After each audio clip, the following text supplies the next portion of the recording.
Doctor sees sick woman being protected by a fierce dog in the hospital. But what he does. Dr. Thomas Harrison was about to live the most challenging moment of his 15-year medical career. What started as just another night shift in the emergency room of Mercy General Hospital in Chicago quickly turned into a situation that would test not only his medical knowledge, but his very humanity.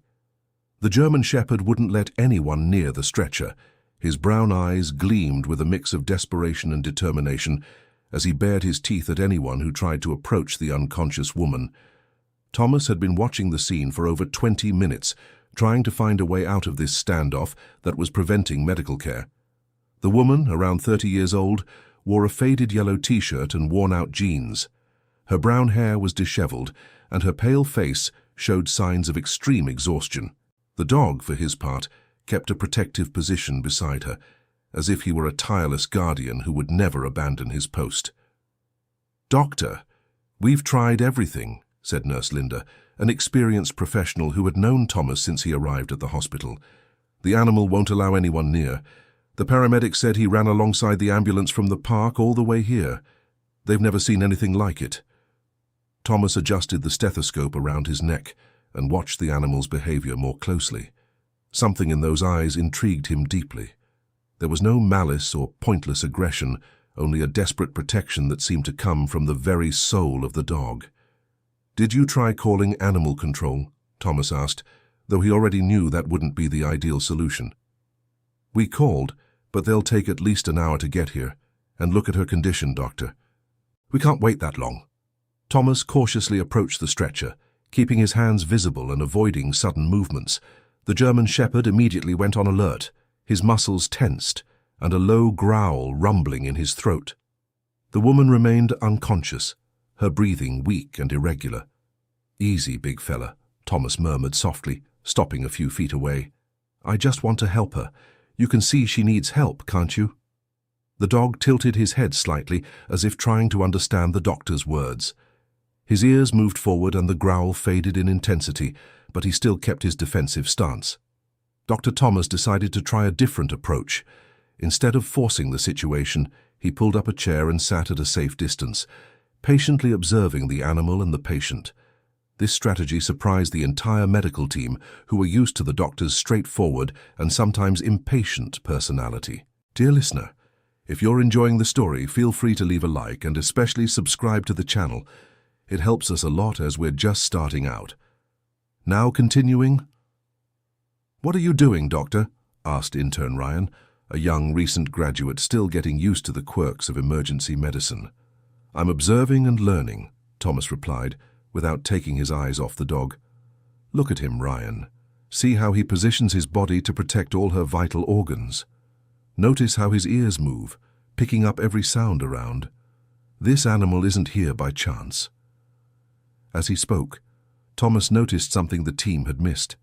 The dog wasn't just protecting the woman randomly. He seemed to be monitoring her breathing, positioning himself to detect any change in her condition. When she coughed slightly, the animal moved closer and gently licked her face. "Linda, bring me the data they managed to get on her," Thomas asked, keeping his voice calm and low so as not to scare the dog. The nurse returned with a practically empty clipboard. The paramedics found her unconscious in Lincoln Park. She had no documents, no wallet, nothing. The dog was beside her and wouldn't let anyone near until they got here. Looks like she fainted during a walk. Thomas studied the scant information available. No documents, no medical history, no emergency contacts. The only clue was the dog itself, which clearly knew the woman and was willing to protect her with its own life. "Doctor, her blood pressure is dropping," warned the nursing technician who had managed to check her vital signs from a distance with portable equipment. The urgency of the situation increased. Thomas knew he had to act quickly, but forcing the dog to move could result in injuries to the team and even more stress for the patient. He stood up slowly and took a few more steps toward the stretcher. "Listen here, buddy." Thomas spoke directly to the dog, his voice full of sincerity. "I know you love her and want to protect her. I want to save her too, but to do that I need to examine her. Can you trust me?" To everyone's surprise in the emergency room, the dog stopped growling. His eyes locked onto Thomas's, as if he were actually trying to understand and evaluate the doctor's intentions. For a few seconds that felt like an eternity. Man and animal stared at each other in a silent communication that transcended the barriers between species. Then, slowly, the German Shepherd took 2 steps back, still vigilant, but allowing Thomas to approach the patient. The medical team remained silent, witnessing that extraordinary moment of mutual trust. Thomas approached slowly, speaking continuously in a soft tone both to the dog and to the unconscious patient. "It's okay, young lady. I'm a doctor, and I'm going to take care of you. And you, big guy, can stay close. I'll let you see everything I'm doing." As he began the exam, Thomas made discoveries that intrigued him even more. The woman showed signs of mild malnutrition, but not severe. Her clothes were dirty, yet of good quality. Her nails, though not manicured, showed no signs of extreme neglect. There was something inconsistent about her overall appearance. "Linda, look at this." Thomas drew the nurse's attention to a small but well-healed scar on the patient's wrist. "This surgery was done by a competent professional. And look here, she has a porcelain filling. That doesn't match someone who has been living on the streets for a long time." The dog remained attentive to every move the doctor made, but his initial hostility had given way to cautious observation. When Thomas gently touched the patient's arm to check her temperature, the animal approached and sniffed the doctor's hand, as if approving the contact. During the more detailed exam, Thomas discovered a medical ID bracelet hidden under the sleeve of her shirt. As he read it, his heart raced. The name engraved was Sarah Miller Harrison, and there was information about allergies to certain medications. But what shocked him most was discovering that she had the same last name as his. "That must be a coincidence," he murmured to himself, but something in his memory began to stir. Harrison was a common surname, but there was something familiar about that woman's face that he couldn't quite place. The patient began to show signs of improvement with the administration of IV fluids and medication. Her breathing became steadier and her color noticeably improved. The dog noticed the change immediately and relaxed his posture slightly, though he remained vigilant. "Sarah," Thomas called softly, trying to rouse the patient's consciousness. "Sarah, can you hear me?" The woman's eyes moved beneath closed lids, and she murmured something inaudible. The dog immediately moved closer and gently licked her face, showing a restrained joy at the signs she was reacting. "Duke," she whispered weakly, still not fully opening her eyes. "Duke, are you there?"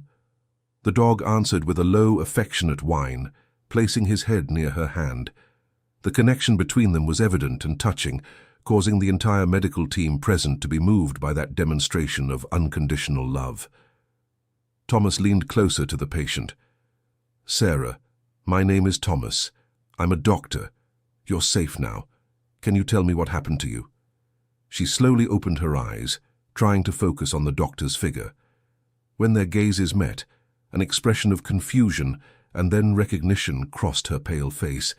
Her pupils dilated and she tried to sit up on the stretcher. "Thomas?" she asked in a hoarse, incredulous voice. "Thomas Harrison?" Now it was the doctor's turn to be shocked. How did that unknown woman know his full name? He looked more closely at her face, trying to find some memory in his mind. There was something familiar, but he couldn't identify what. "Do you know me?" Thomas asked, his voice betraying the surprise he felt. Sarah closed her eyes, and a tear rolled down her cheek. "I'm your sister, Thomas, your sister, Sarah." The silence that followed was deafening. Thomas felt as if the ground had disappeared beneath his feet. Long-buried memories began to surface in his mind like violent waves crashing against a dam that was breaking. Sarah Miller Harrison, his younger sister, who had run away from home when he was in medical school over 10 years ago. The family had fallen apart after her departure. Their parents had died without ever knowing what happened to her, and Thomas had devoted his life to work, to try to forget the pain and guilt of not having been able to find her. "That's not possible," Thomas murmured, his hands trembling as he held the chart. "Sarah died. We searched for years. The police said she probably—" "I didn't die, Thomas," she interrupted weakly. "I ran away. I made a terrible mistake and was afraid to come home. I thought you would never forgive me." The German Shepherd, Duke, seemed to sense the emotional tension in the air. He positioned himself between the two siblings, looking from one to the other, as if he understood that something important was happening. His ears moved, catching every word and nuance of the conversation. Thomas sat down heavily in the chair next to the stretcher, trying to process the magnitude of that revelation. His sister, whom he had mourned as dead, was there in front of him, alive, but clearly having gone through unimaginable hardships. "What mistake, Sarah? What did you do that was so terrible?" Thomas asked, his voice a mix of relief and anguish. She hesitated, looking at Duke as if seeking courage from the animal's gaze. "I was pregnant, Thomas. Pregnant with a married man. I disgraced our family. When Mom and Dad found out, the fight was terrible. They were so disappointed in me, I couldn't face the pain I had caused." Thomas felt his throat tighten. Memories of that last family argument came flooding back with full force. He had supported his parents' decision to give Sarah some time to think about her choices. He thought she would come back in a few days, remorseful and ready to start over. He never imagined she would take their words as a permanent expulsion. "We looked for you, Sarah, for years. I hired private detectives, put up posters all over the city. Dad died believing you were dead. Mom spent the last years of her life visiting morgues and shelters." Thomas's words hit Sarah like physical blows. She started to cry, and Duke immediately placed his head on her chest, offering the comfort he knew so well. "I didn't know," she sobbed. "I thought you had forgotten me, that you would be better off without me. The man I loved abandoned me when he found out about the pregnancy. I lost the baby in the 4th month. I had nowhere to go. I had no one." Nurse Linda, who had witnessed the entire conversation, discreetly signaled to the rest of the team that they should give privacy to that unexpected family reunion. They moved away but remained close in case any medical care was needed. "How did you survive all these years?" Thomas asked, trying to understand how his sister had ended up in this state. Sarah stroked Duke's head before answering. "At first I stayed in women's shelters, then I got some temporary jobs, but I always moved cities when I thought someone might recognize me. I was so afraid of running into someone I knew. In the last 2 years things got harder. I got sick, lost my job, and ended up living on the streets." "And Duke, how did you two find each other?" A sad smile appeared on Sarah's face. "One terrible winter night, about a year ago, I was sleeping under a store awning downtown when he showed up. He was injured, bleeding from a paw. I took care of him with what little I had, and he never left me. Duke saved me more times than I can count." Thomas looked at the dog with new eyes. That animal had protected and cared for his sister when he, her family, had failed to find her. A mix of gratitude and guilt filled his heart. "Sarah, I need you to know that we never stopped loving you. Never. What happened in that argument? We were confused, scared, but we never intended for you to leave home forever." She closed her eyes, letting the tears flow freely. "I was so young, Thomas, so proud and stubborn. I thought I had to prove I could live on my own. By the time I realized my mistake, so much time had passed. How would I explain where I'd been?" The conversation was interrupted when Sarah began coughing violently. Duke became agitated, trying to lick her face and offering whatever comfort he could. Thomas immediately switched back to doctor mode, checking her vitals and adjusting her medication. "You have pneumonia, Sarah. It's not serious, but you need proper treatment. I'm going to admit you for a few days to make sure you recover fully." "And Duke?" she asked worriedly. "He can't be away from me. He gets desperate." Thomas looked at the dog, who was clearly distressed by Sarah's worsening condition. An idea began to form in his mind. "Leave it to me. I'll figure something out." In the following hours, Thomas did something he had never done in his career. He broke hospital protocols for personal reasons.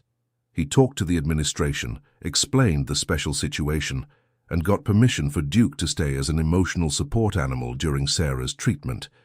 The news spread quickly through the hospital. The story of the doctor who reunited with his lost sister, thanks to a protective dog, touched the hearts of staff and patients. Duke became a minor celebrity, pampered by nurses and visitors who brought treats and affection. During Sarah's 3-day hospital stay, Thomas spent all his free time by her side. They talked about the lost years, the longing, the mutual regrets. Duke seemed to understand that something important was happening and divided his time between protecting Sarah and accepting Thomas's increasingly constant presence. "Do you remember when we were kids and we always said we'd be a family forever?" Sarah asked during one of their conversations.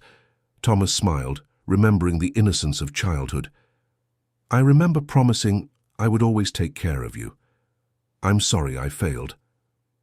"You didn't fail, Thomas. I made the decision to leave.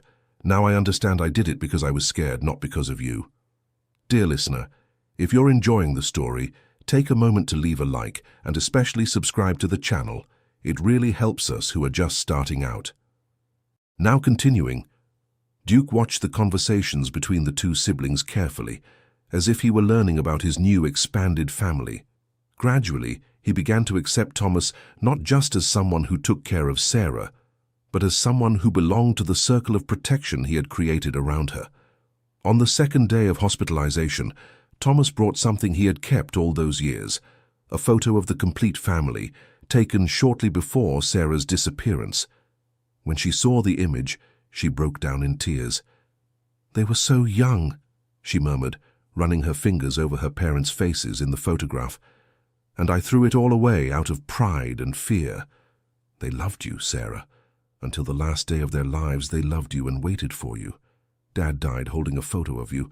Mom set a place for you at the dinner table every Sunday just in case you showed up." The revelation brought a new wave of pain, but also a strange relief.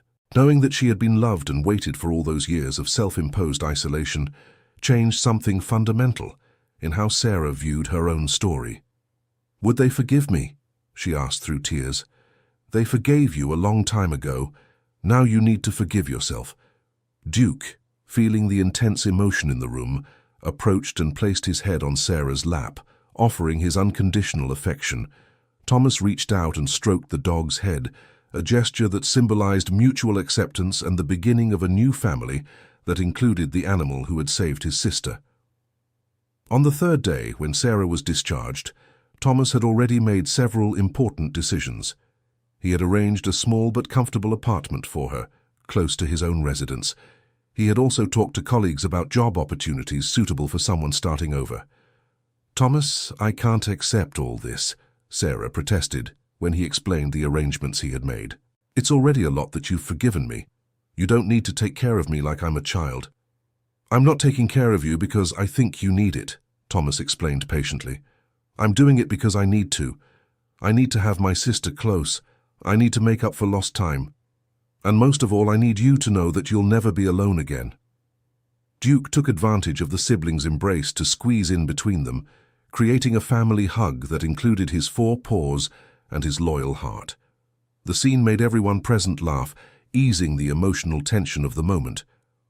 When it was time to leave the hospital, a small crowd of staff gathered to say goodbye to Duke. The dog had won hearts in just 3 days, showing everyone the transformative power of unconditional love. "Dr. Thomas," said Nurse Linda as they were getting ready to leave, "this story will remain in our hospital's memory forever. Seeing how love can overcome any barrier, it was a gift for all of us." Thomas nodded, moved. "Linda, thank you for helping me see that sometimes the best medicine doesn't come from books. It comes from the heart." In the days that followed, adapting to the new reality was a gradual process for everyone. Sarah needed to learn to live again in a stable and safe environment. Duke had to get used to the idea that his owner now had a permanent home and no longer needed protection from the dangers of the street. Thomas had to balance his medical career with the responsibility of helping his sister rebuild her life. The apartment Thomas had arranged was simple but cozy.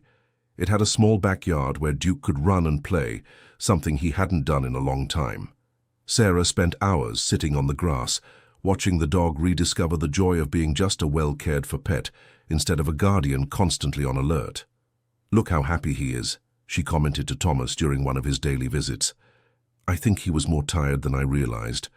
Thomas watched Duke chasing a ball, his tongue hanging out and his eyes shining with joy. He carried a lot of responsibility for a long time. Now he can just be a dog. "Like I can just be a sister," Sarah added softly.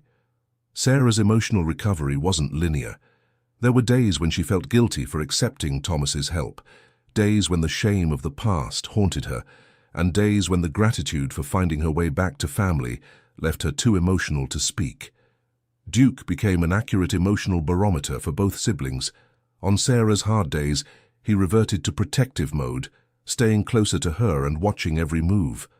On good days, he played and explored, showing he sensed the improvement in the emotional atmosphere around them.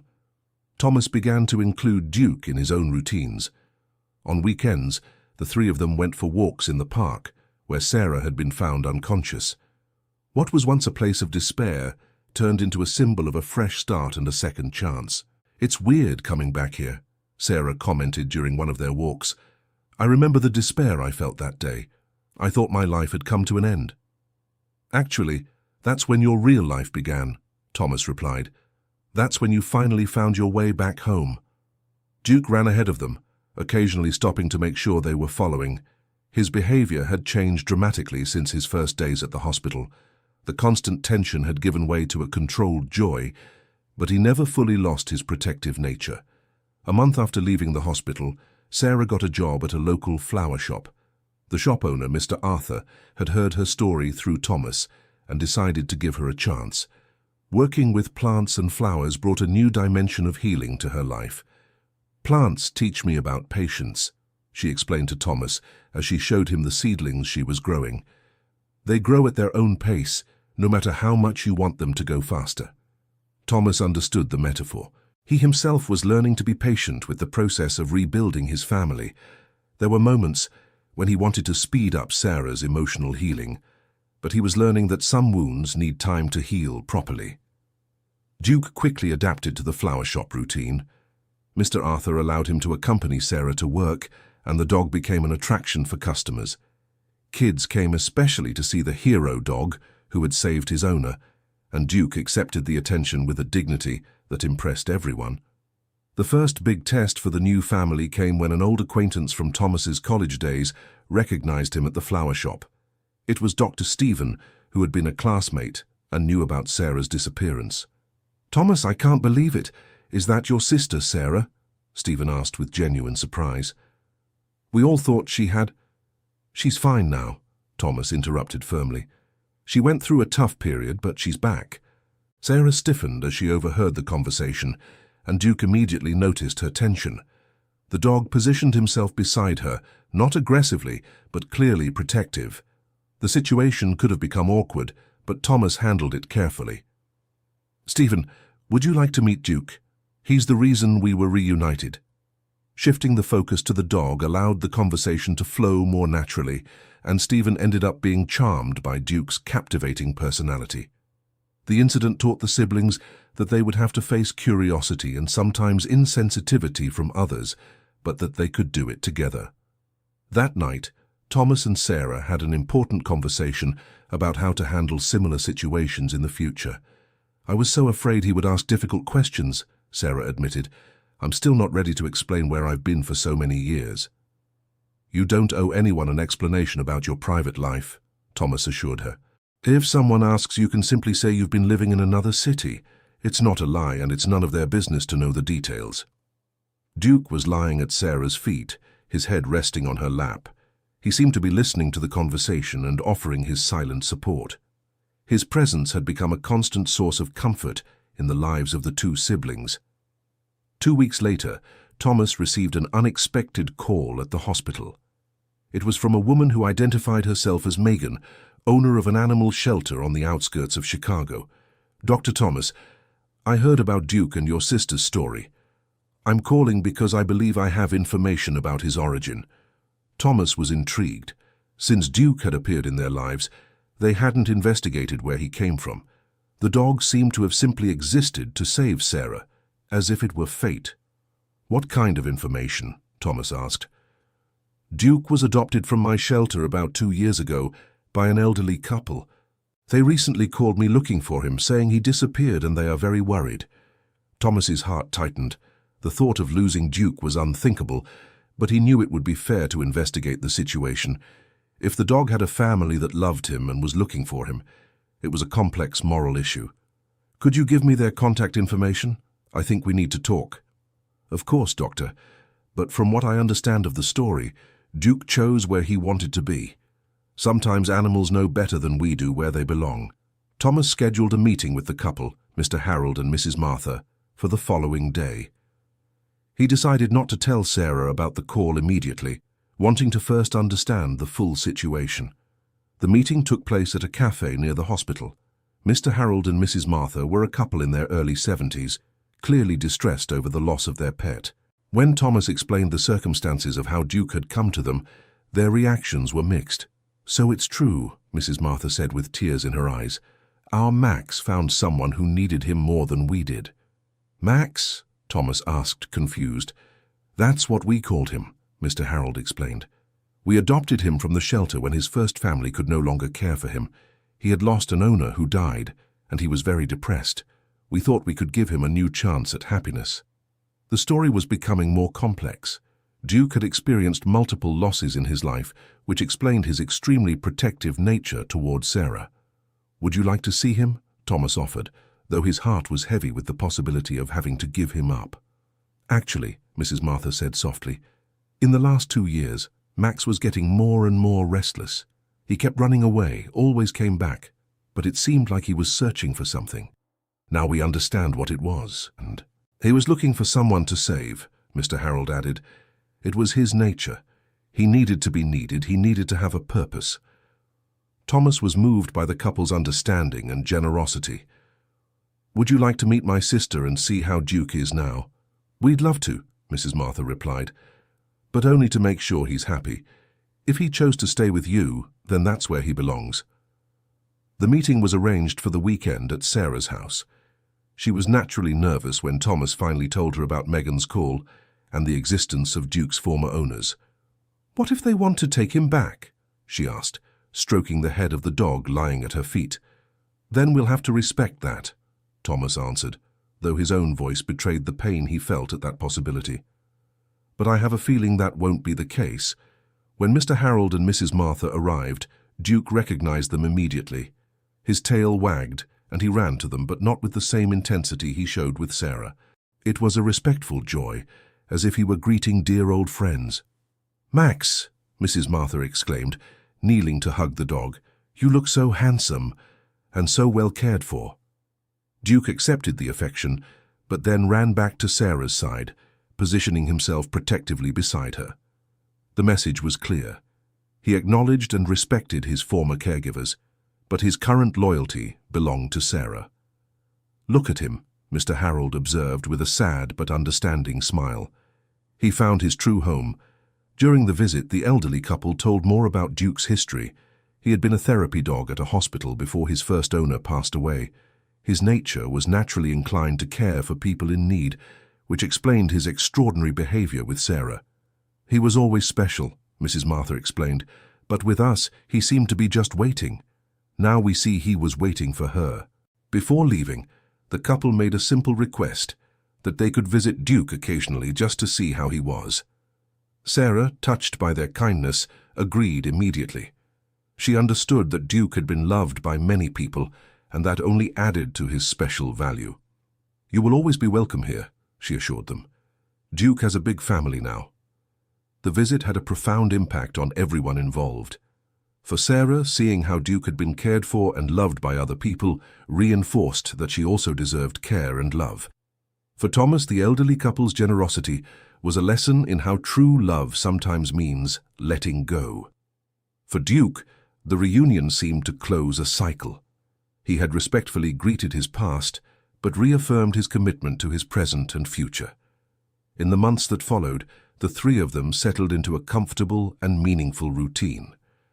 Sarah flourished in her work at the flower shop, developing a special talent for arrangements and caring for delicate plants. Duke became the unofficial mascot of the place, bringing joy to customers and helping nervous children calm down around the plants.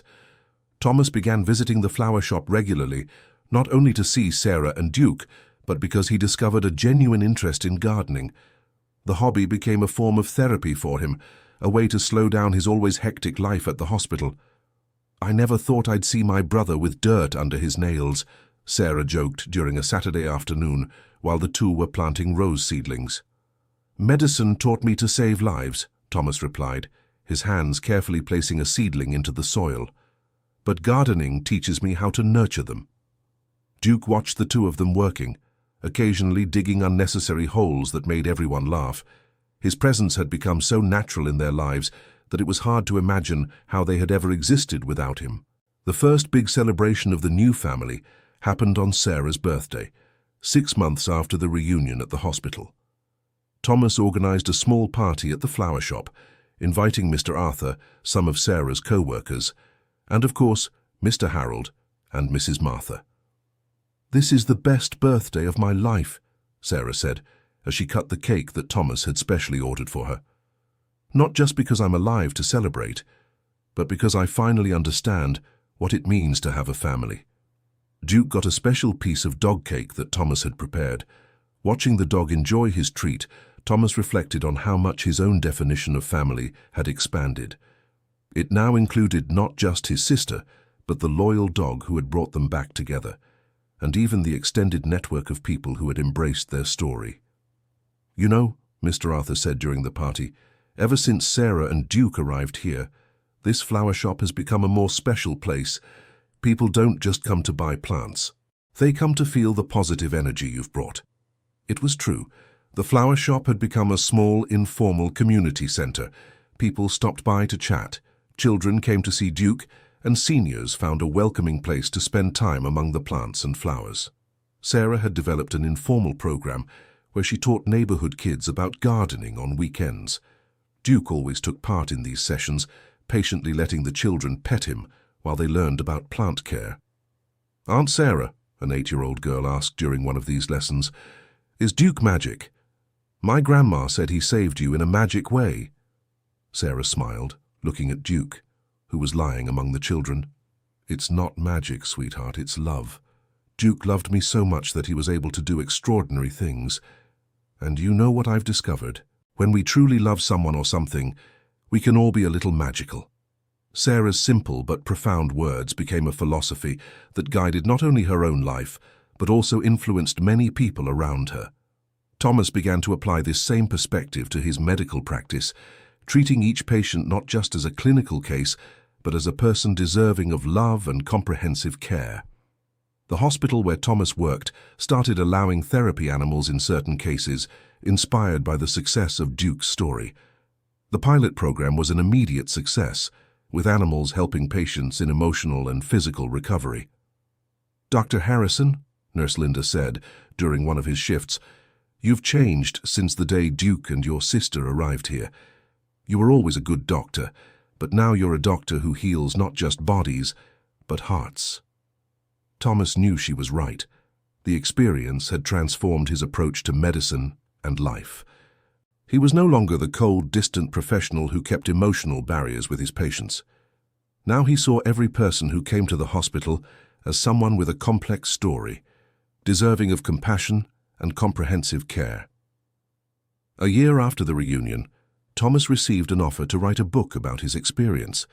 A publisher had heard the story and believed it could inspire other people facing family separations or loss. "I'm not a writer," Thomas protested during the initial meeting. "You don't need to be," the publisher replied. "You just need to be honest. Tell your story, Sarah's story, and Duke's story. Let people see how love can overcome seemingly any obstacle." Thomas discussed the proposal with Sarah and Duke during one of their Sunday walks in the park. It was important that she felt comfortable with the idea of making their story public. "I think we should do this," Sarah said after careful consideration. "If our story can help a family not give up looking for a lost loved one, or help someone like me find the courage to come home, then it's worth it." Duke, as if understanding the conversation, barked once and wagged his tail, which the siblings took as approval. The process of writing the book became an additional therapeutic journey for both siblings. Revisiting their memories, both painful and joyful, helped them fully process their experience and find meaning in their separation and reunion. "You know what I realized writing this book?" Thomas asked Sarah during a writing session. "We never really lost each other. The love we felt for each other remained intact. It was just waiting for the chance to show itself again. And Duke was the catalyst, Sarah added, petting the dog sleeping at her feet. He didn't just save me physically. He brought me back to my family's love. The book, titled The Dog Who Brought My Sister Back, was published the following year and became an unexpected success. Similar stories began to surface from all over the country, with families sharing their own experiences of separation, searching, and reunion. Thomas and Sarah started receiving letters from people inspired by their story. Some were from siblings who had reconciled after years of estrangement. Others were from people who decided to forgive relatives who had made mistakes. Many were from families who had never given up looking for lost loved ones and finally found them. "I never imagined our pain could turn into hope for other people," Sarah commented while reading a particularly touching letter from a mother who had found her daughter after 15 years. "Maybe that's the purpose of all the difficult experiences we go through," Thomas reflected. "Not just to teach us and strengthen us, but to allow us to help others going through similar situations." Duke, now a local celebrity, began participating in fundraising events for animal shelters and responsible adoption campaigns. His story inspired many people to adopt shelter animals, especially older ones or those with traumatic histories. During one of these campaigns, a 10-year-old girl approached Sarah with a question that left her speechless. "Mum, my mum said you were lost from your family for a long time. Do you think my dad can find me too?" "He left when I was little." Sarah knelt down to the girl's level, with Duke coming closer to offer his silent support. "Honey, sometimes people get lost for different reasons, but what I learned is that we should never lose hope.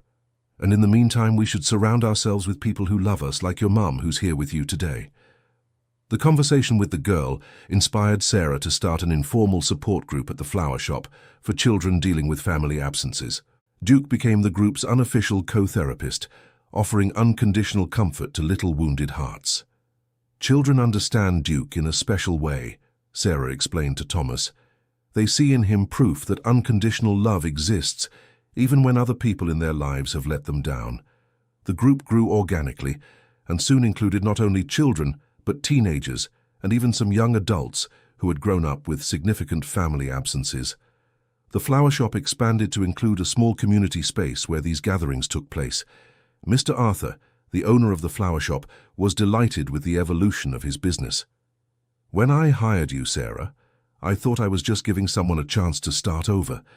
I never imagined you'd turn this place into a healing center for the entire community." The transformation of the flower shop into a community healing space caught the attention of local media. Reports about Sarah's work and Duke's role as a community therapy animal appeared in newspapers and on television programs. "We didn't want fame," Sarah said during an interview. "We just wanted to help." But if media attention can inspire other communities to create similar support spaces, then we accept that responsibility. Thomas, in turn, was invited to speak at medical conferences about the role of therapy animals and the importance of humanized medicine. His own professional transformation became a case study on how personal experiences can improve medical practice. "Medicine based only on protocols and procedures saves bodies," he said during one of his talks. "But medicine that includes compassion and an understanding of the human story behind each patient saves whole people." 2 years after their reunion, Thomas made a decision that surprised everyone. He reduced his hours at the hospital to spend more time working with animal-assisted therapy programs.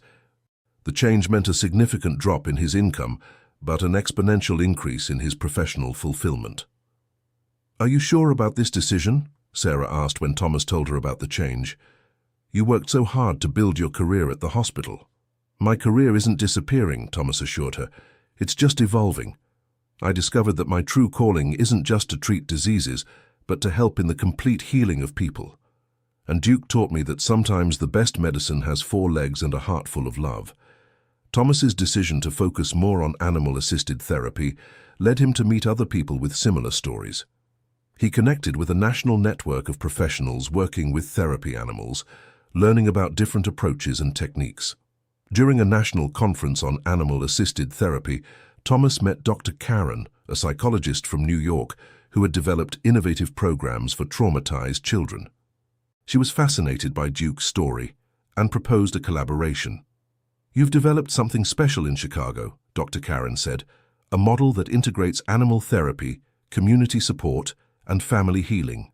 I'd love to learn from you and maybe adapt some of these ideas for our work here."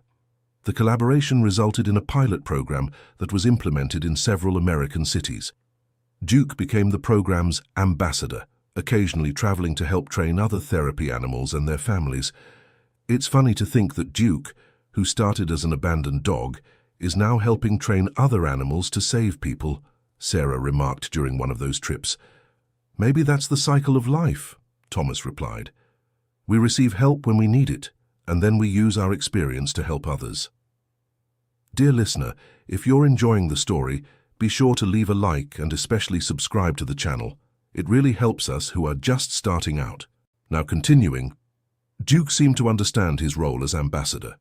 During training sessions, he patiently demonstrated how a therapy animal should behave: calm, attentive to human emotions, protective but not aggressive, and always ready to offer comfort.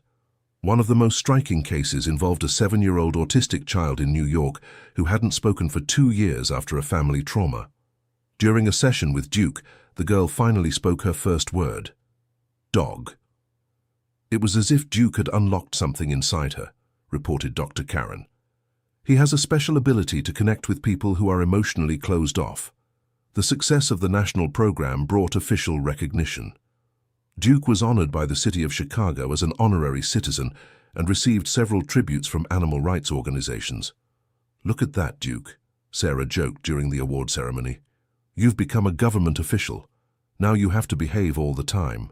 Duke, wearing a special tie for the occasion, sat dignified throughout the ceremony, as if he understood the importance of the moment. His serious posture drew laughter from the audience and was widely photographed for local newspapers. The experience with national programs led Thomas and Sarah to consider expanding their work even further. They began receiving international invitations to share their experience with animal-assisted therapy in family contexts. "I never thought our personal story could have such a wide impact," Thomas confessed during a nighttime conversation with Sarah and Duke. "It started as a personal tragedy and turned into a life mission. Maybe because the pain we feel when we lose each other is universal," Sarah reflected. "All families anywhere in the world can understand what it means to lose someone you love." The universality of their story became evident when they received an invitation to participate in an international conference on family reunification in the United Kingdom. The trip would be the first time Duke left Brazil, requiring special preparations and documentation for therapy animals. "Do you think Duke will be comfortable flying?" Sarah asked worriedly as they prepared for the trip. "If he survived living on the streets and protecting you from all dangers, I think he can handle a few hours on a plane," Thomas replied confidently. The trip to the United Kingdom was a milestone in the lives of the three. Duke behaved exemplarily during the flight, staying calm and even offering comfort to other passengers who showed nervousness about flying. At the international conference, their story was received with emotion and genuine interest. Professionals from various countries approached them to learn about their methods and discuss adaptations for their own cultures and contexts. "You have developed something that transcends cultural barriers," commented an Italian therapist. "The love between humans and animals and the healing power of family are universal concepts." During their stay in the United Kingdom, they visited local animal shelters and met families who had been reunited through similar programs. One of these families had a particularly touching story. A father who had found his adult daughter through a search program inspired by Thomas and Sarah's book. "You gave me hope when I was about to give up," the British father said with tears in his eyes. "My daughter had been lost for 20 years. If you could find each other, I knew it was possible for us too." The international impact of their story made Thomas and Sarah realize they had a greater responsibility than they had imagined. They decided to create a formal foundation to support animal-assisted family reunification programs. "The Duke Foundation," Sarah suggested as a name, "in honor of the dog that started it all." "Perfect," Thomas agreed, "and Duke can be our director of canine operations. The Duke Foundation was officially established on the 3rd anniversary of the siblings' reunion. The launch event took place at the flower shop that had become the first community support center, with local authorities, mental health professionals, and dozens of families who had been impacted by their work in attendance. 3 years ago, I was lost, alone and without hope, Sarah said during her opening speech. Duke brought me back to my family. Today, our mission is to help other Dukes bring other families back together. The foundation established 3 main pillars: training programs for family therapy animals, support for families searching for lost loved ones, and research on the psychological benefits of animal-assisted therapy in reunification contexts. Duke, now with official status as the Foundation's canine director, had his own schedule of commitments. He visited schools to teach children about empathy and animal care, participated in therapy sessions with families in crisis, and continued his work as an ambassador for the national program. Duke works harder than many humans I know, Thomas joked during an interview for a mental health magazine. But he never complains about overtime. The Foundation's work attracted attention from university researchers interested in studying the scientific aspects of animal-assisted therapy. A partnership was established with the University of Chicago to conduct longitudinal studies on the program's benefits. Dr. Claire Foster, a neuroscientist specializing in human-animal bonds, led the research. Cases like Duke and Sarah's are rare because they allow us to study extremely strong bonds formed under conditions of extreme adversity. Preliminary data show measurable changes in cortisol and oxytocin levels in both humans and animals involved in these programs. The scientific results validated what Thomas, Sarah, and Duke already knew intuitively. The connection between humans and animals can produce deep and measurable healing effects. The research was published in international scientific journals, establishing a solid academic foundation for the Foundation's work. With scientific validation, the Duke Foundation received funding from the government and international organizations to expand its programs. Support centers similar to the flower shop model were established in 10 American cities. It's amazing to see how our personal story turned into a national movement, Sarah commented during the inauguration of the 10th center. But the most important thing is that each center represents families who never gave up on each other. Duke, now 5 years old and considered a veteran in the world of animal-assisted therapy, began training a new generation of animals to continue the work. His experience and natural instincts made him an exceptional mentor for younger dogs. "Look how Duke teaches the puppies," Thomas observed during a training session. "He shows patience, protection, and unconditional love. Exactly the qualities we need in a therapy animal." One of the puppies Duke trained, a female German shepherd named Daisy, became particularly close to him. She mimicked his movements and seemed to absorb his techniques almost telepathically. "I think Daisy could be Duke's successor," Sarah suggested, while watching the 2 dogs working together. "She has the same natural instinct for caring for people in need." The idea of Duke eventually retiring was hard for everyone to consider, but they knew it was important to plan for the future. Duke had dedicated years of his life to serving others, and he deserved to enjoy his golden years as a loved and cared-for dog. "When the time comes," Thomas said, "Duke will retire here with us, where he began his mission to save our family." But until then, he still had a lot of work to do. In fact, Duke showed few signs of wanting to slow down. He remained energetic during therapy sessions and seemed genuinely happy with his work. His schedule was carefully managed to ensure he had time for rest and play. Weekends remained sacred for family time. Thomas, Sarah, and Duke still took their Sunday walks in the park, now occasionally joined by Daisy and other animals from the Foundation. "Remember the day I found you in this park?" Sarah asked Duke during one of those walks. "You changed our lives in a way we could never have imagined." Duke responded with his tail wagging and a look that seemed to fully understand the meaning of her words. His journey from abandoned dog to national hero was extraordinary, but for him, the most important thing was always his family's love. The stability and happiness of their new life allowed deeper truths to emerge gradually.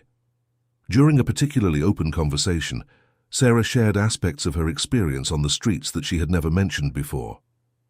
"Duke saved me more times than you know, Thomas," she admitted. "Not just physically, but emotionally. There were nights when I was so desperate that I considered giving up everything. But looking at him, seeing how he never gave up protecting me, gave me strength to keep going." Thomas felt his throat tighten as he imagined how close he had come to losing his sister forever.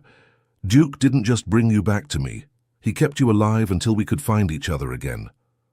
That's why our work at the Foundation is so important," Sarah continued. "It's not just about reuniting families, it's about saving lives. Every animal we train, every family we help, can mean the difference between hope and despair for someone." This deeper perspective on the vital impact of their work motivated a new phase of development for the Duke Foundation. They began collaborating with suicide prevention centers and mental health programs, integrating animal-assisted therapy into broader psychological care strategies. Dr. Daniel Miller, a psychiatrist specializing in suicidal crisis, became a key collaborator. "Your work perfectly complements our traditional approach. Animals offer a form of connection that transcends barriers we sometimes encounter with conventional therapy." The integration with mental health programs led to impressive results. Patients who had resisted other forms of therapy often responded positively to the presence of Duke and other trained animals. "There's something about the unconditional acceptance of an animal that breaks down emotional defenses," Dr. Miller explained during a program evaluation meeting. "They don't judge, don't ask difficult questions, just offer pure love. For people in crisis, that can be revolutionary." A particularly touching case involved a 15-year-old teenager who had attempted self-harm after his parents' contentious separation. For months of traditional therapy, he had remained closed off and resistant. But in his first session with Duke, he finally began to talk. "Duke reminds me that there is still goodness in the world," the young man said during a session. "If he can love a person he didn't even know before so much, maybe I deserve to be loved too." Cases like this reinforced for Thomas, Sarah, and the entire Foundation team that their work had life and death implications for many people. The responsibility was enormous, but also deeply rewarding. Duke seemed instinctively to understand when he was working with someone in severe crisis. In such cases, his attention intensified, and he demonstrated even greater patience. Sua capacidade de detectar nuances emocionais era quase sobrenatural. "Às vezes acho que Rex entende psicologia humana melhor que muitos profissionais formados", Letícia brincou durante uma conferência sobre terapia assistida por animais. "Ele lê as pessoas de uma forma que continua me impressionando. A reputação de Rex como terapeuta excepcional se espalhou além das fronteiras brasileiras. Convites começaram a chegar de outros países para consultorias sobre programas similares. Embora eles fossem seletivos sobre viagens internacionais, algumas oportunidades eram importantes demais para recusar. Uma dessas oportunidades veio da África do Sul, onde uma organização trabalhava com famílias separadas pelo apartheid histórico e suas consequências duradouras. O contexto era complexo e culturalmente específico, mas os princípios básicos de reunificação familiar assistida por animais eram universalmente aplicáveis. Esta pode ser nossa contribuição mais significativa, Roberto disse enquanto consideravam o convite.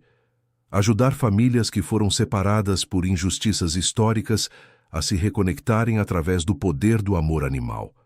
A viagem para a África do Sul foi emocionalmente intensa para todos os três. Conhecer famílias que haviam sido separadas por décadas devido a políticas governamentais injustas colocou sua própria experiência em perspectiva. Rex trabalhou com traduções, mas sua linguagem de amor e conforto transcendeu barreiras verbais. Animais falam uma linguagem universal de compaixão, observou Dr. Nomsa Mthembu, psicóloga sul-africana que colaborou com eles. Rex nos ensinou que cura familiar pode acontecer independentemente das barreiras culturais ou linguísticas. O sucesso na África do Sul levou a outros convites internacionais. Nos anos seguintes, Roberto, Letícia e Rex visitaram países como México, Filipinas e Romênia, sempre adaptando seus métodos aos contextos locais, mas mantendo os princípios centrais de amor incondicional e persistência na busca pela reunificação. Nossas viagens me ensinaram que a dor da separação familiar é universal. Letícia refletiu após retornarem de uma missão particularmente difícil na Romênia, onde trabalharam com famílias separadas por migração econômica forçada. Mas também me mostraram que a capacidade de cura através do amor é igualmente universal. Rex, agora com 6 anos e considerado um veterano global na terapia assistida por animais, havia acumulado mais experiência internacional que muitos diplomatas. Sua capacidade de adaptação a diferentes culturas e contextos continua impressionando profissionais ao redor do mundo. De volta ao Brasil, a Fundação Rex celebrou seu 5º aniversário com uma grande conferência internacional sediada em Belo Horizonte. Representantes de 23 países participaram, compartilhando seus próprios desenvolvimentos baseados no modelo Rex.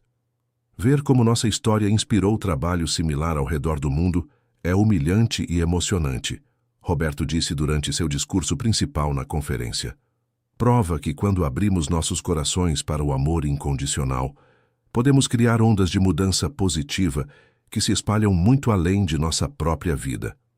Durante a conferência, foi anunciada a criação de uma rede internacional de centros de reunificação familiar assistida por animais. A Fundação Rex serviria como centro coordenador, fornecendo treinamento, recursos e apoio contínuo para programas em desenvolvimento ao redor do mundo. Estamos criando uma família global de famílias reconectadas, Letícia explicou a jornalistas presentes. Cada centro é como um irmão ou irmã em nossa missão de garantir que ninguém permaneça perdido para sempre. Rex, agora oficialmente reconhecido como embaixador global da reunificação familiar assistida por animais, participou da cerimônia de inauguração da rede internacional. Sua presença tranquila e dignificada durante o evento formal impressionou delegados internacionais. His ability to pick up on emotional nuances was almost supernatural. Sometimes I think Duke understands human psychology better than many trained professionals, Sarah joked during a conference on animal-assisted therapy. He reads people in a way that still amazes me. Duke's reputation as an exceptional therapist spread beyond Brazil's borders. Invitations began coming in from other countries to consult on similar programs. Although they were selective about international travel, some opportunities were too important to turn down. One such opportunity came from South Africa, where an organization worked with families separated by the historical apartheid and its lasting consequences.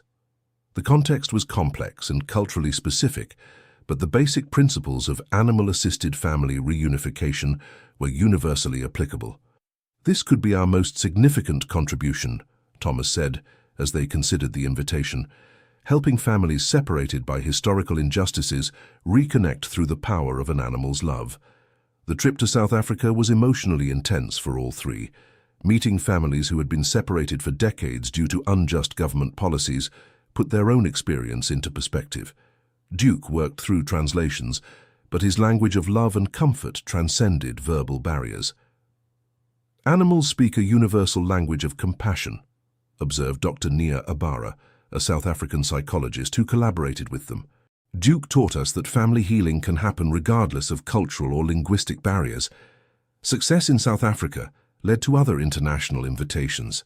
In the following years, Thomas, Sarah, and Duke visited countries like Canada, Australia, and Ireland, always adapting their methods to local contexts while maintaining the core principles of unconditional love and persistence in the pursuit of reunification.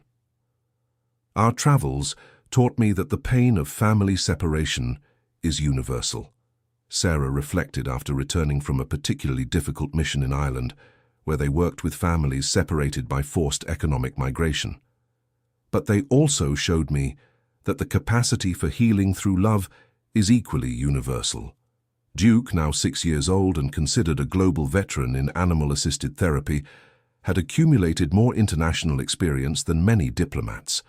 His ability to adapt to different cultures and contexts continued to impress professionals around the world. Back in Brazil, the Duke Foundation celebrated its 5th anniversary with a major international conference held in Chicago. Representatives from 23 countries attended, sharing their own developments based on the Duke model.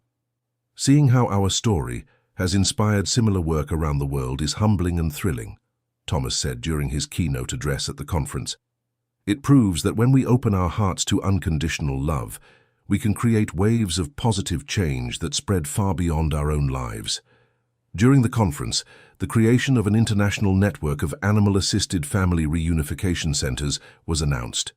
The Duke Foundation would serve as the coordinating hub, providing training, resources, and ongoing support for programs developing around the world. "We are creating a global family of reconnected families," Sarah explained to journalists present. "Each center is like a brother or sister in our mission to ensure that no one remains lost forever." Duke, now officially recognized as the Global Ambassador for Animal-Assisted Family Reunification, took part in the inaugural ceremony of the international network. His calm and dignified presence during the formal event impressed international delegates. "Seeing Duke during official ceremonies is always fascinating," observed Dr. Elena Rodriguez, representative of the Canadian program. "He understands the importance of the moment and behaves with a dignity that many humans could learn from." The creation of the international network marked a new phase of maturity for the work started by Thomas, Sarah, and Duke. They were no longer just a family that had overcome adversity, but leaders of a global movement with measurable impact on thousands of lives. The numbers were impressive. Over 500 families reunified directly through programs of the Duke Foundation, thousands of animals trained as family therapists, and robust scientific data demonstrating the effectiveness of animal-assisted therapy in contexts of family trauma. "When I think about the numbers, I'm impressed," Thomas said during an interview for a documentary about his work. "But when I think about the individual stories behind each number, I'm moved. Each reunification represents years of pain being transformed into joy." One particularly touching story involved an elderly woman of 75 who had lost contact with her son 40 years ago after an argument about his sexuality. Through the Foundation's search program, and with the support of a therapy animal trained by Duke, they managed to reconnect and rebuild their relationship. "Duke taught me that it's never too late to forgive and start over," the woman said during a family therapy session. "If a dog can love unconditionally, surely I can learn to do the same with my own son." Stories like this became the central motivation for the Foundation's ongoing work. Each success validated years of dedication and sacrifice, but also increased the responsibility to continue expanding and improving their programs. As Duke aged, questions about succession became more urgent. Daisy, his most promising protégé, had developed into an exceptional therapist in her own right, but still depended on Duke's guidance and presence in complex cases. "Daisy has all the right instincts," Sarah observed during a training session. "But Duke possesses a wisdom that only comes from lived experience. She still needs time to develop that depth." Thomas suggested a gradual transition period where Duke would continue participating in special cases, while Daisy progressively took on more daily responsibilities. The plan would allow Duke to share his experience while Daisy gained confidence in her role. "Duke deserves a peaceful retirement when he's ready," Thomas said, "but I also think he would be unhappy if he were completely removed from the work he loves. A gradual transition respects both his needs and his desire to continue helping." The approach proved wise. Duke clearly enjoyed mentoring Daisy and other younger animals, and his energy remained high when engaged in meaningful work. At the same time, he began to enjoy more free time to simply be a beloved dog. "Seeing Duke playing in the backyard makes me happy in a special way," Sarah commented as they watched Duke and Daisy running together. "He gave so much of himself to save others. He deserves moments of pure joy." These moments of pure joy became more frequent as the Foundation's structure strengthened and relied less on Duke's direct participation in all activities. He was still consulted for difficult cases and participated in special events, but his schedule became more flexible and centered on his well-being. The 7th anniversary of the reunion between Thomas and Sarah was celebrated in a special way. Instead of a big public event, they opted for an intimate celebration at the flower shop where it all began, surrounded only by the most important people in their lives. "7 years ago I was lost and desperate," Sarah said during a simple but heartfelt toast. "Today, I not only found my family again, but helped hundreds of other families reunite. If that isn't proof of the transformative power of love, I don't know what is." Duke, lying between the two siblings, seemed to understand he was being honored. His tail wagged gently, and he looked from one to the other with bright eyes of contentment.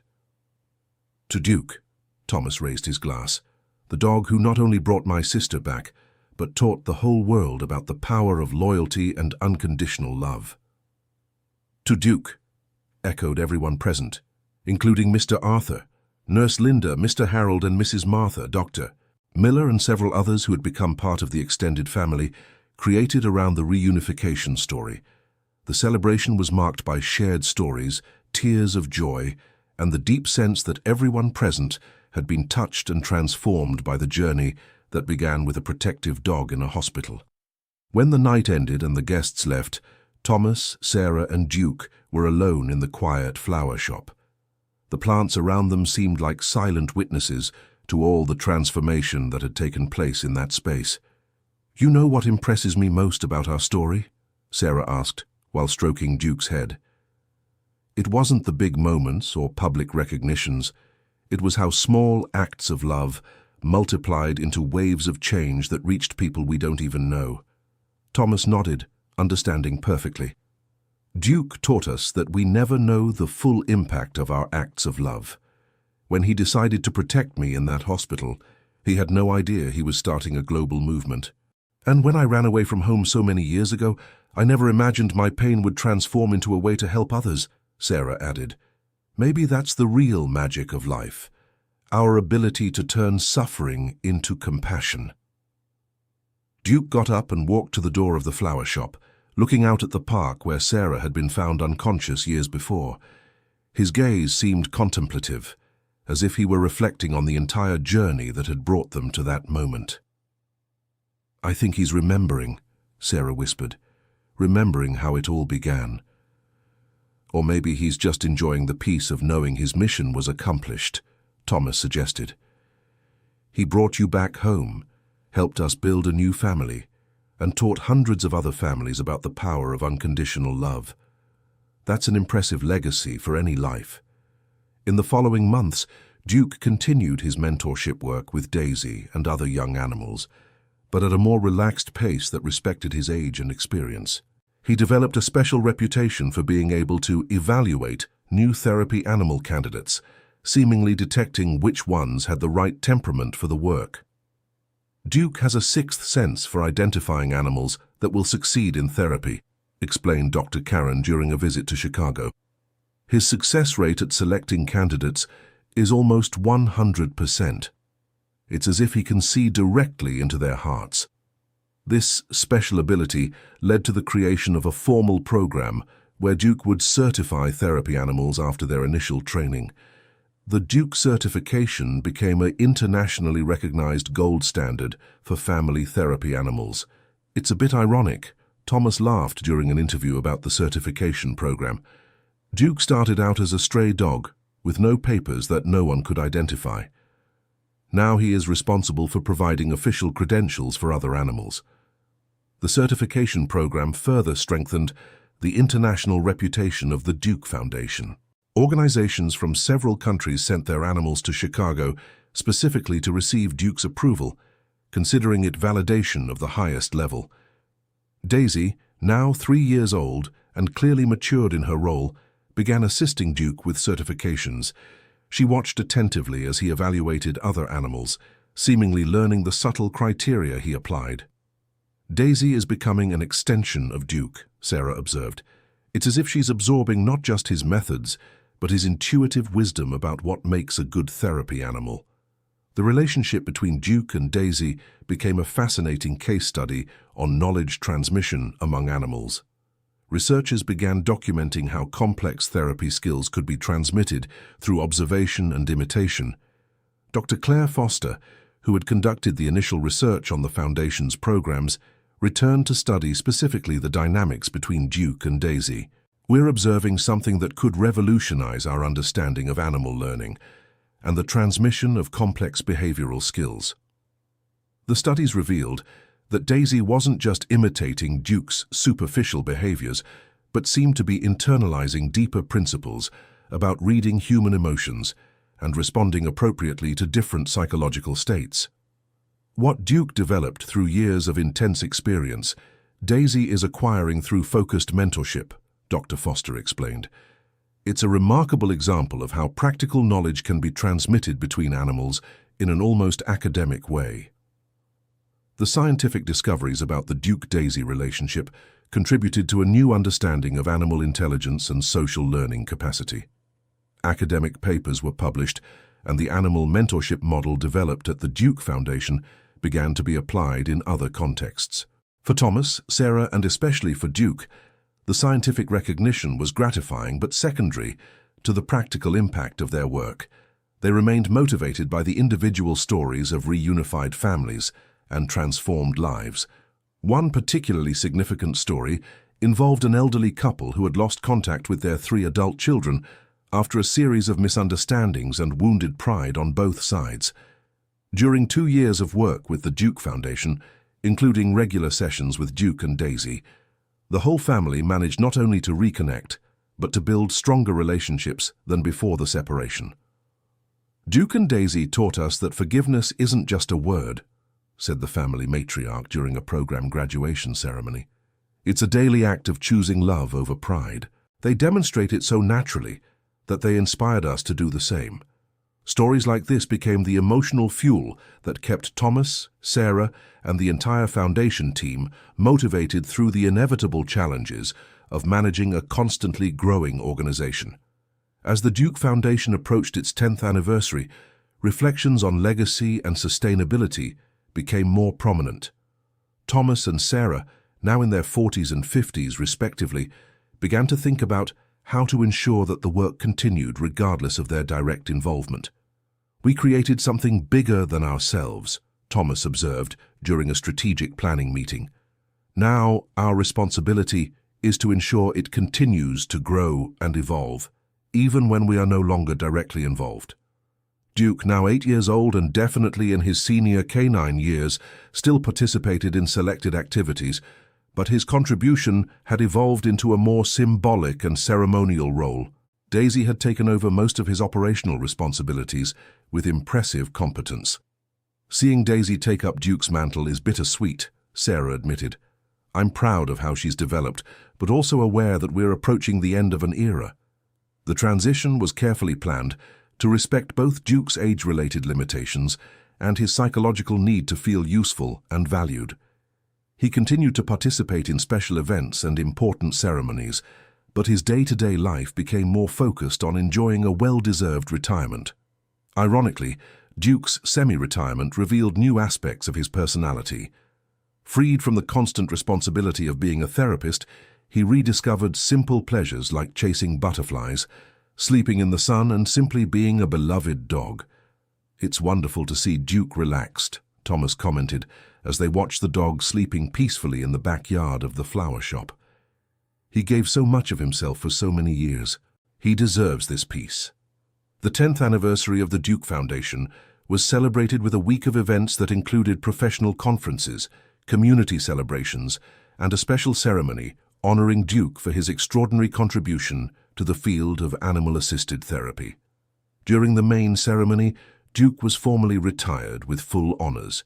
He received a special medal and a certificate of recognition for services rendered to humanity.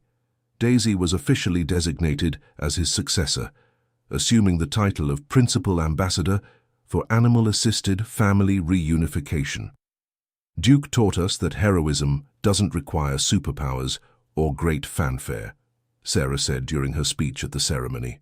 "Sometimes the greatest heroism is simply loving someone unconditionally and never giving up on them." The audience, which included representatives from international programs, local authorities, and hundreds of families who had been impacted by the Foundation's work, responded with an ovation that lasted several minutes. Duke, sitting with dignity on the stage next to Daisy, seemed to understand that he was being honored and remained solemn throughout the tribute. Looking at Duke today, it's hard to imagine that he was once an abandoned dog protecting a desperate woman in a hospital, Thomas reflected. His journey is proof that we never know the full potential that exists within every living being. After official retirement, Duke settled into a comfortable routine, dividing his time between Sarah's house, the flower shop, and occasional visits to the hospital where it all began. He maintained a relaxed dignity, clearly satisfied with his life, but always alert to what was happening around him. Daisy, in turn, grew into her role as principal ambassador, demonstrating not only the technical skills she had learned from Duke, but also developing her own unique style of therapy. She proved particularly effective with teenagers and young adults, a demographic that had sometimes been challenging for Duke. Daisy brings a different energy to the work, observed Dr. Daniel Miller. Duke had a paternal, protective presence. Daisy has a more collaborative approach, like an older sister rather than a parental figure. The difference in style between Duke and Daisy proved valuable, allowing the foundation to serve a wider range of therapeutic needs. Families began to be directed to the animal, whose approach best suited their specific circumstances. 1 year after Duke's official retirement, the Duke Foundation reached an impressive milestone. 1,000 families reunited through its direct programs, with thousands of others indirectly benefiting through international partner organizations. 1,000 families. Sarah repeated the number with reverence during the milestone celebration. 1,000 sets of parents and children, brothers and sisters, who found their way back to each other. It's a legacy that goes far beyond what we could have imagined. Duke, now 9 years old and clearly a senior canine, took part in the milestone celebration, but in a more reserved way. He watched the proceedings with interest, but preferred to stay by Sarah or Thomas's side rather than be the center of attention. Duke has always been modest about his contributions, Thomas noted. Even now, when everyone is celebrating his legacy, he just prefers to be close to his family. This preference for intimate family moments intensified in the following months. Duke began to spend more time simply resting with Thomas and Sarah, as if savoring every moment of peace and contentment. During one particularly quiet afternoon at the flower shop, while Sarah worked with her plants and Thomas read a book nearby, Duke positioned himself where he could see both of them. His expression was one of deep satisfaction, as if he were contemplating a life well lived and a mission accomplished. "Look at him," Sarah whispered to Thomas. "He seems completely at peace, as if he knows he did exactly what he came to do in this life." "Maybe he does," Thomas replied softly. "Duke has always been wiser than the rest of us about important things." In the following days, Duke kept his quiet routine, occasionally participating in foundation activities, but prioritizing quality time with his immediate family. He seemed to be preparing for a transition, though no one wanted to admit it openly. Daisy, instinctively sensitive to the changes in Duke's behavior, began to spend more time near him, not anxiously, but as if offering companionship and comfort. Her presence seemed to reassure Duke, creating a complete mentoring circle that now included mutual emotional support. "Their relationship has evolved into something very special," Dr. Foster observed during one of her research visits. Daisy not only learned professional skills from Duke, she learned about compassionate care and unconditional support. The evolution of the Duke-Daisy relationship became a model for animal mentoring programs in other organizations. The Duke Foundation began offering specific workshops on how to establish healthy mentoring dynamics between veteran and novice therapy animals. "Duke keeps teaching, even in retirement," Sarah noted proudly. "His wisdom is being passed on not just through Daisy, but through all the animals she will eventually mentor." As the autumn of his 10th year approached, Duke maintained his serene dignity, but began to show a deeper contemplation. He spent long periods watching the activity around the flower shop, as if memorizing every detail.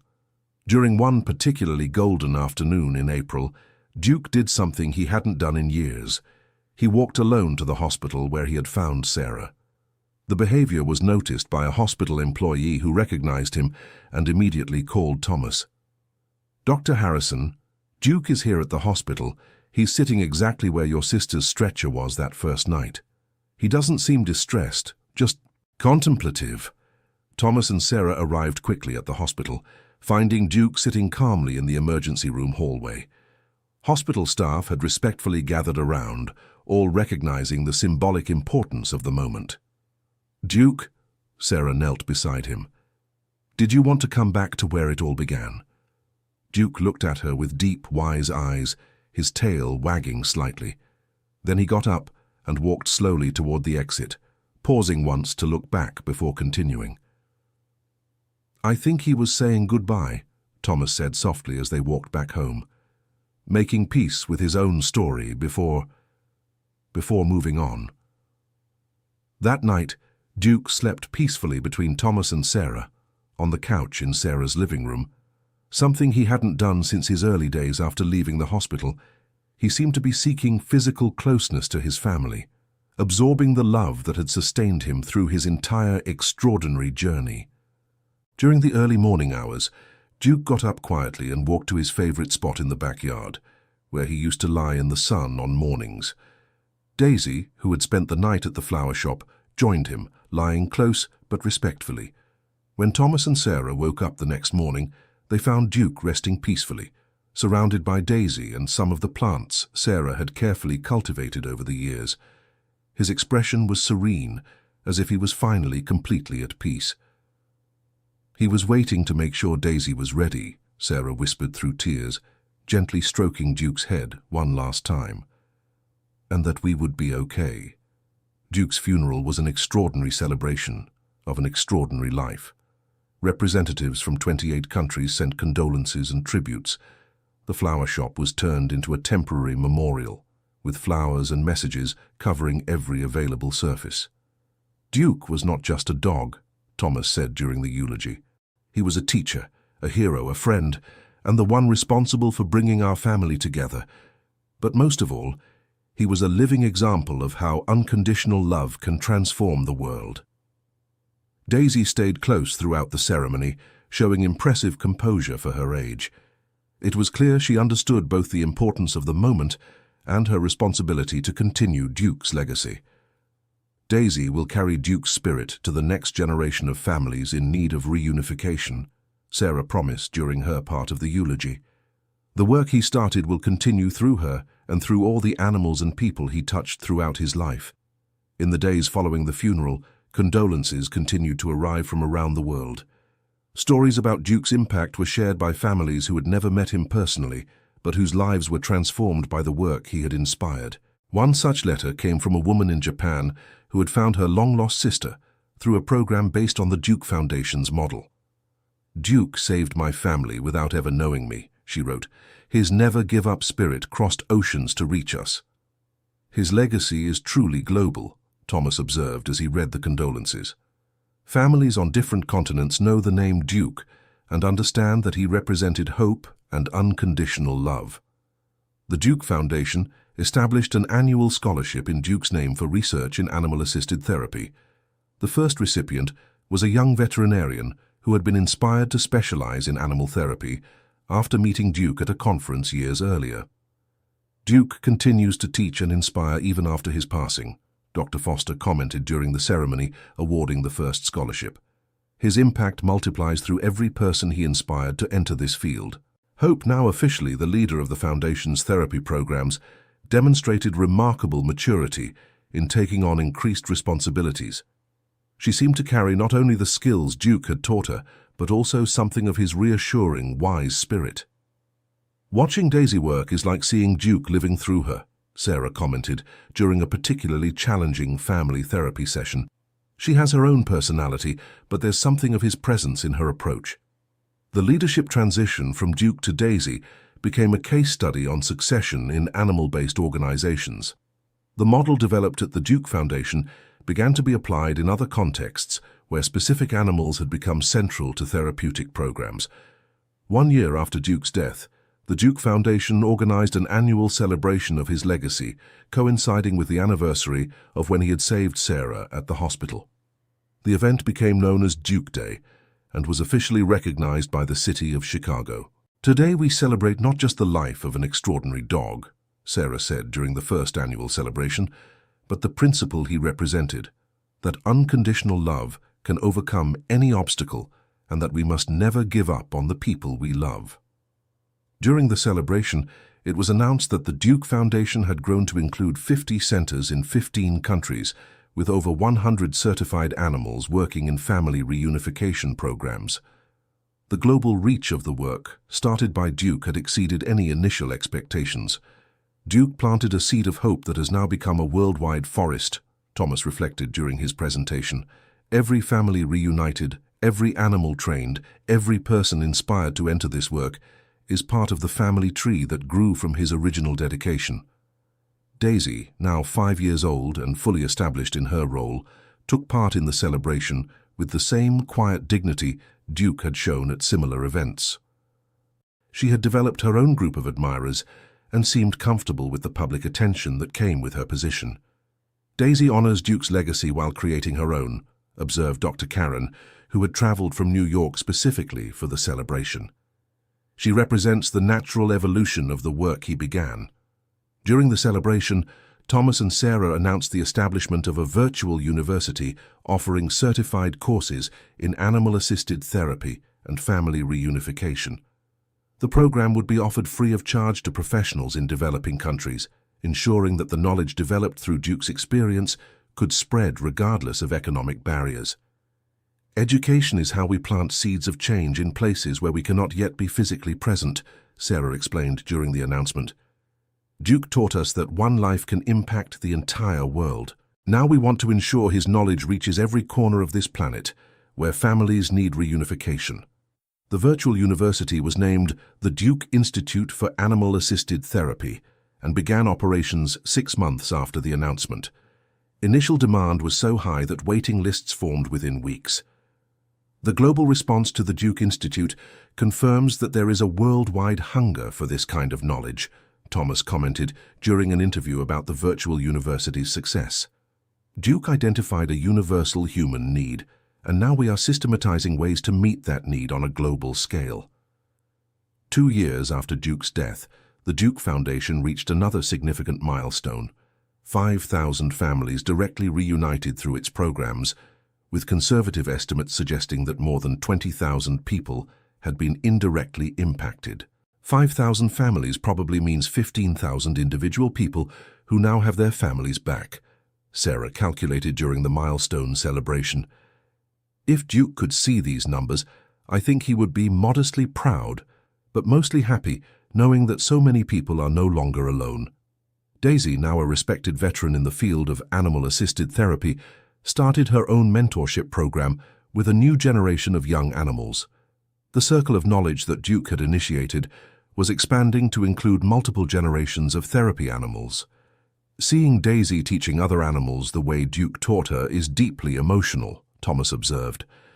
It's as if his wisdom is multiplying exponentially through every animal Daisy trains. One of these young animals, a male German shepherd named Rocky, showed particular promise. Daisy had connected with him immediately, and his learning abilities reminded Thomas and Sarah of the exceptional capabilities Duke had demonstrated years before. Rocky has something special, Sarah noted during a training session. There's a depth in his eyes that reminds me of Duke, not identical but definitely special. Rocky's evolution under Daisy's mentorship became another fascinating case study for researchers who continued documenting the methods of the Duke Foundation. It was possible that a third generation of extraordinary therapy animals was emerging. What started with Duke is becoming a lineage of excellence, Dr. Foster observed during her most recent research. Not in a genetic sense, but in the sense of cultural transmission of skills and therapeutic approaches. Research on cultural transmission of therapeutic skills among animals had become a respected field of study, largely based on the pioneering work done at the Duke Foundation. Universities around the world sent researchers to study the methods developed there. Duke inadvertently created a new scientific field, Thomas reflected during a lecture at an international academic conference. His instinctive dedication to saving lives became the foundation for scientific understanding of how animals can be systematically trained to facilitate psychological healing in humans. The academic impact of the work inspired by Duke included more than 50 published studies, 3 academic books, and countless doctoral theses. His story had become scientific literature, but always rooted in the emotional realities of real families seeking reconnection. On the 5th anniversary of Duke's death, Thomas and Sarah, now in their 50s and 60s respectively, began considering their own transition from active leadership to more advisory roles in the foundation they had created. "It's time to apply the lessons Duke taught us about transition and succession," Sarah suggested during a strategic planning meeting. "Just as he prepared Daisy to continue his work, we need to prepare the next generation of human leaders to continue ours. The transition would be gradual and careful, following the model that had worked so well for Duke and Daisy. Young professionals who had developed within the organization would be gradually prepared to take on greater responsibilities. Duke taught us that great leaders create other leaders," Thomas observed. "Our responsibility now is to ensure that the Duke Foundation can thrive independently of our daily involvement."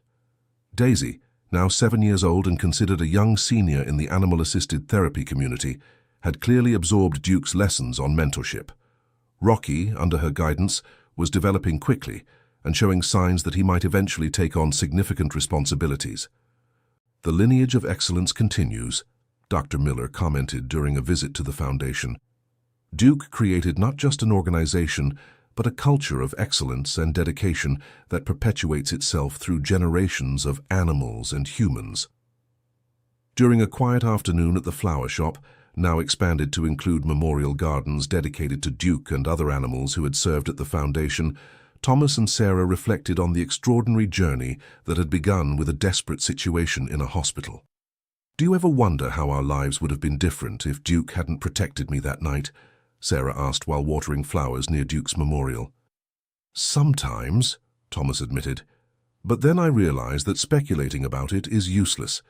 Duke appeared exactly when we needed him, did exactly what was necessary, and created exactly the legacy the world needed.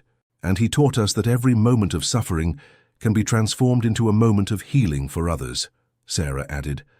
"My life on the streets, as painful as it was, gave me the experience I needed to understand the desperation of other separated families. The deep understanding that personal suffering can be transformed into useful compassion for others had become one of the central principles of the Duke Foundation's training programs." Volunteers and staff were encouraged to find ways to use their own difficult experiences as a source of empathy and understanding. "Duke never had an easy life before he found us," Thomas recalled, "but all the hardships he faced prepared him to be exactly the dog you needed. There is deep wisdom in that." This philosophy of transforming adversity into strength had spread beyond the Duke Foundation, influencing other organizations and even public policies related to family reunification and social support. On the 10th anniversary of Duke's death, the city of Chicago inaugurated a public park in his honor. Duke Memorial Park included walking trails, family recreation areas, and a visitor center that told the story of the Duke Foundation. "A public park seems like the perfect memorial for Duke," Sarah said during the ribbon-cutting ceremony. "He was always about bringing families together, and now there is a place where families can come to enjoy time together in his honor." The park's visitor center quickly became a popular attraction, receiving thousands of visitors annually. Many were tourists curious about the story, but significantly, many were families who had been reunited through programs inspired by Duke's work. Seeing happy families in the park, knowing that many of them can be together because Duke inspired the work that brought them together, is deeply gratifying, Thomas observed during a visit to the park. Daisy, now 9 years old and officially a respected senior, made occasional visits to the park, always surrounded by admirers of all ages. Her calm, dignified presence continued to embody the principles that Duke had established. During one of these visits, a 7-year-old girl approached Daisy and asked if she had known Duke personally. When the companions explained that Daisy had been trained by Duke, the girl was clearly impressed. "So Daisy is like a princess who was taught by the king," the girl said with childlike admiration. "That makes her very special." The innocent observation captured something profound about Duke's legacy and its transmission through Daisy. It was true that Daisy carried a lineage of excellence, that made her special in a measurable way. "Sometimes a child sees truths that we adults miss," Sarah commented later. Daisy truly carries a royal heritage in the world of animal-assisted therapy. As the years passed, the Duke Foundation continued growing and evolving, always maintaining the core principles that Duke had established through his example: never giving up on families, loving unconditionally, and using difficult experiences as a source of strength to help others. Rocky, now 4 years old and clearly ready to take on greater responsibilities, began working independently on select cases. Under Daisy's watchful eye, he demonstrated not only technical competence, but the emotional depth that had characterized Duke. "The third generation is establishing itself," Dr. Karen observed during an annual evaluation conference. "Rocky shows every sign that the tradition of excellence set by Duke will continue through him." Thomas, now 60 and contemplating full retirement in the coming years, felt confident about the future of the organization that had grown out of a traumatic night at the hospital. Duke taught us that true legacies don't depend on their creator's physical presence, he reflected during an interview for a medical journal. They become self-sustaining through the principles and values they embody. End of story. Now tell us what you thought of this story of overcoming and unconditional love between Thomas, Sarah, and Duke. Do you believe that an animal's love can truly transform lives so profoundly? Leave your opinion in the comments and share if you've ever had a similar experience of a special connection with a pet. Don't forget to like this video and subscribe to the channel so you don't miss other emotional stories like this one.